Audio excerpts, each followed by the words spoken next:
Hello everyone, स्वागत है आपका चंद्रा पब्लिकेशन के यूट्यूब चैनल पे। आज आईपीएस आरआरबी पीओ क्लर्क की ऑफिशियल नोटिफिकेशन आ चुकी है। Total vacancies RRB PO clerk में 8000 प्लस है।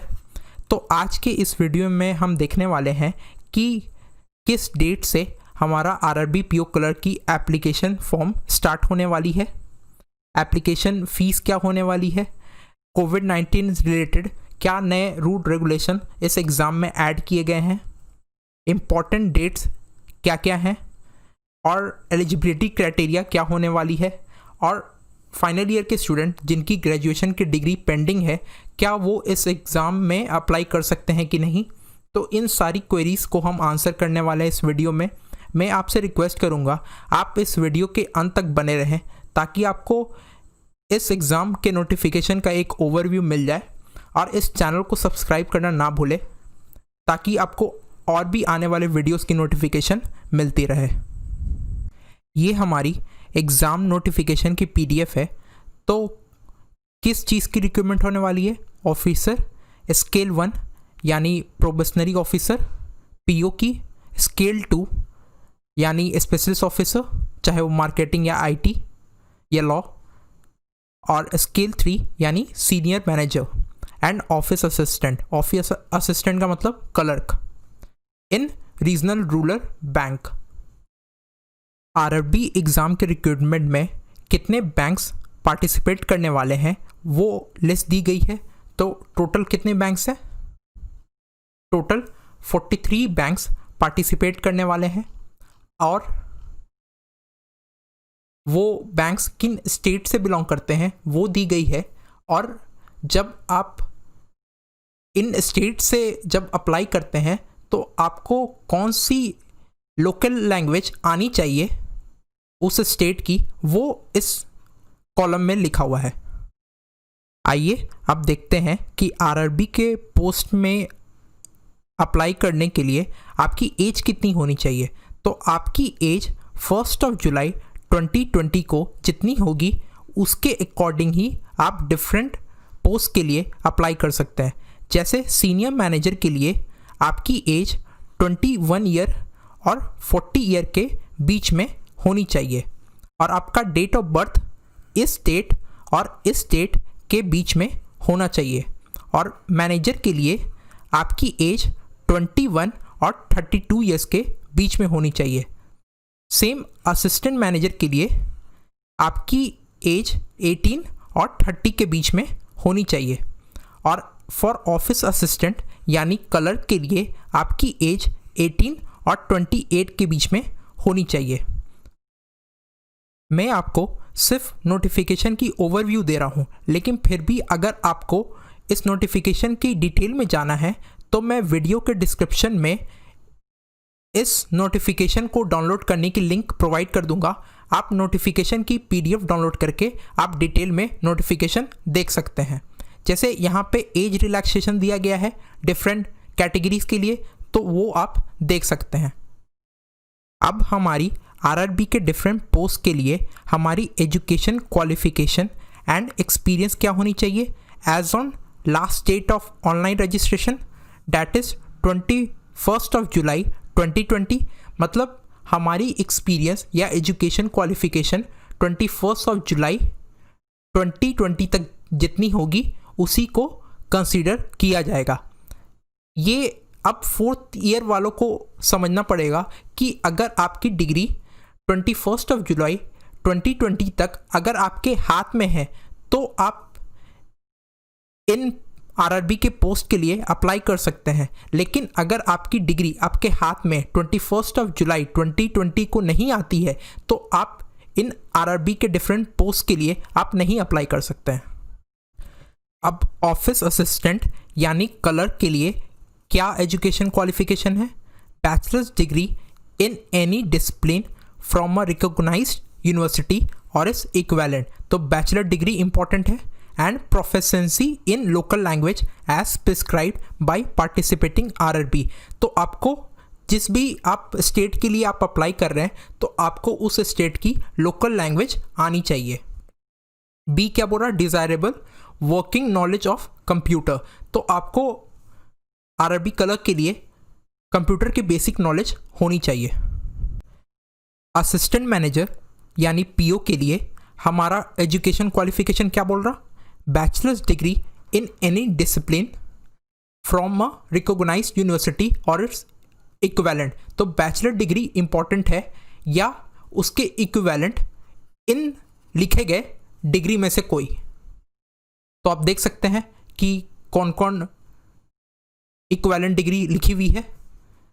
सेकेंड पॉइंट क्या बोल रहा, proficiency in local language as prescribed by participating RRBs. Same आपको जो भी स्टेट से अप्लाई कर रहे हैं तो उस स्टेट की लोकल लैंग्वेज आपको आनी चाहिए।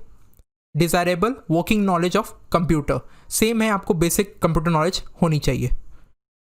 अब officer scale 2 general banking officer के लिए ये हमारा एजुकेशन क्वालिफिकेशन रिक्वायर्ड है और उसमें 2 years का एक्सपीरियंस चाहिए as an officer in bank and financial institution. अब ये ऑफिसर स्केल 2 में स्पेशलिस्ट ऑफिसर का दिया हुआ है, तो ये आप पीडीएफ से देख सकते हैं ये इसमें कितना एक्सपीरियंस चाहिए और इसकी एजुकेशन क्वालिफिकेशन क्या है। अगर हम एप्लीकेशन फ़ी की बात करें तो officer scale 1, scale 2, scale 3 and office assistant के लिए सेम है application fee, that is 175 for SC, ST and PWBD candidates and EXSM candidates. बाकी अदर्स के लिए 850 रुपीज़ है। ये शायद एप्लीकेशन फ़ी इसीलिए बढ़ाई गई है क्योंकि वो health safety related services provide करने वाले हैं। जिन स्टूडेंट्स की हिंदी वीक है उनके लिए आरआरबी का एग्ज़ाम एक अच्छा ऑप्शन रहता है क्योंकि इसके प्री में इंग्लिश नहीं पूछा जाता, सिर्फ रीजनिंग और मैथ्स पूछे जाते हैं यानी न्यूमेरिकल एबिलिटी। और हर एक सेशन के टोटल मार्क्स 40 होते हैं, यानी रीजनिंग का टोटल मार्क्स 40 और मैथ्स का 40 और टोटल प्री एग्ज़ाम का ड्यूरेशन 45 मिनट्स का होता है। वही अगर मेंस की बात करें तो चाहे वो ऑफिसर का हो या क्लर्क का हो, दोनों में मेंस में रीजनिंग, कंप्यूटर नॉलेज, जीए, इंग्लिश और हिंदी का हमारे पास ऑप्शन रहता है कि इन दोनों में से कोई एक हम मेंस में बना सकते हैं। तो जिनकी इंग्लिश वीक है वो हिंदी को चूज़ कर सकते हैं। और न्यूमेरिकल एबिलिटी और टोटल मार्क्स मेंस 200 का होता है और ड्यूरेशन मेंस का 2 आवर्स का होता है। ये हर एक स्टेट का मीडियम ऑफ एग्ज़ाम दिया हुआ है कि हर एक स्टेट में कौन कौन से लैंग्वेज में हमारा एग्जामिनेशन कंडक्ट कराया जाएगा। तो ये लिस्ट है, आप पीडीएफ डाउनलोड करके देख सकते हैं। कोविड-19 के चलते ये एग्ज़ाम सोशल डिस्टेंसिंग के साथ कराया जाएगा और हर एक सेट ऑफ स्टूडेंट्स को एक डिफरेंट रिपोर्टिंग टाइम दिया जाएगा और हर एक स्टूडेंट्स को वेन्यू में एटलीस्ट 50 मिनट्स बिफोर पहुंचने को बोला गया है। और पहले आप एक लिस्ट टंगी होती थी हॉल के बाहर जिसमें कैंडिडेट्स का रोल नंबर और लैब नंबर लिखा होता था, लेकिन अब वो डिस्प्ले नॉट लिखा हुआ है, not to be displayed outside the exam venue. अब वो ऐसा नहीं होने वाला। आपके जो वहाँ पे इन्विजिलेटर होंगे वो आपको इंडिविजुअली आके आपकी लैब नंबर और सीट नंबर को बताएंगे। अब क्या क्या मैंडेटरी है एग्ज़ाम वेन्यू में ले जाने के लिए। Wearing a mask is compulsory. ये इंपॉर्टेंट चीज़ है कि अब एग्जामिनेशन टाइम में आपको मास्क पहनना कंपलसरी है। ग्लव्स, पर्सनल ट्रांसपेरेंट वाटर बोतल। पहले आपको वाटर बोतल आपको एग्जामिनेशन वेन्यू पे प्रोवाइड किया जाता था, लेकिन अब आपको अपना वाटर बोतल लेके जाना है। Hand sanitiser, simple pen and related documents आपको लेके जाना है, जैसे एडमिट कार्ड या call letter, ID card original, photocopy of ID card and ETC। बाकी आगे don't share any personal belonging material with anyone, maintain safe social distance with other, stand in a row as per the instruction. ये सब basic जो कोविड-19 में हमें follow करनी चाहिए। Both candidates and inscribe will require to wear N95 masks. RX Setu app mandatory है आपको installed phone में, और वो स्टार्टिंग आपको सिक्योरिटी गार्ड को दिखाना पड़ेगा कि आप हाई रिस्क में तो नहीं है। अगर आप हाई रिस्क में होंगे तो आपको अलाउ नहीं किया जाएगा। अगर आपके पास स्मार्टफोन नहीं है तो इस नोटिफिकेशन पीडीएफ के लास्ट में NSTF 4 का एक फॉर्म है, तो आप वो भी एक डिक्लेरेशन फॉर्म है, वो भी साइन करके आप दे सकते हैं सिक्योरिटी गार्ड को, अगर आपके पास स्मार्टफोन नहीं है। आगे क्या है, हाई रिस्क स्टेटस नहीं होना चाहिए on RxO2 app, will not allowed to enter. और आपकी थर्मल स्क्रीनिंग के लिए भी बोला गया है, अगर टेम्परेचर आपका नॉर्मल नहीं है तो आपको अलाउ नहीं किया जाएगा। मैं आपको सिर्फ इन पॉइंट्स के ओवरव्यू दे रहा हूँ, बाकी आप डिटेल में चाहे तो आप ये PDF डाउनलोड करके डिटेल्स में आप पढ़ सकते हैं। अगर हम इम्पॉर्टेंट डेट्स की बात करें तो online registration including edit modification of application by candidates, तो वो डेट कब से दी गई है, 1 जुलाई टू 21 जुलाई 2020, यानी कल से ऑनलाइन रजिस्ट्रेशन आपका चालू हो जाएगा। पेमेंट ऑफ एप्लीकेशन फ़ी, कब से कब तक आप एप्लीकेशन फ़ी की पेमेंट कर सकते हैं, 1 जुलाई टू 21 जुलाई। Download of call letter for pre exam training, वो कब का है, 18 अगस्त 2020, तो 18 अगस्त 2020 को आप कॉल लेटर डाउनलोड कर सकते हैं प्री एग्ज़ाम ट्रेनिंग का। उसमें भी ये ब्लैक डॉट दिया गया है, यानी कंडीशन है, in case it is possible and safe to hold pre exam training, अगर सेफ होगा तभी ये कंडक्ट कराएंगे, वरना पता नहीं। To conduct of pre training exam, तो उसकी डेट कब दी गई है प्री ट्रेनिंग एग्ज़ाम की, 24 अगस्त 2020 टू 29 अगस्त 2020।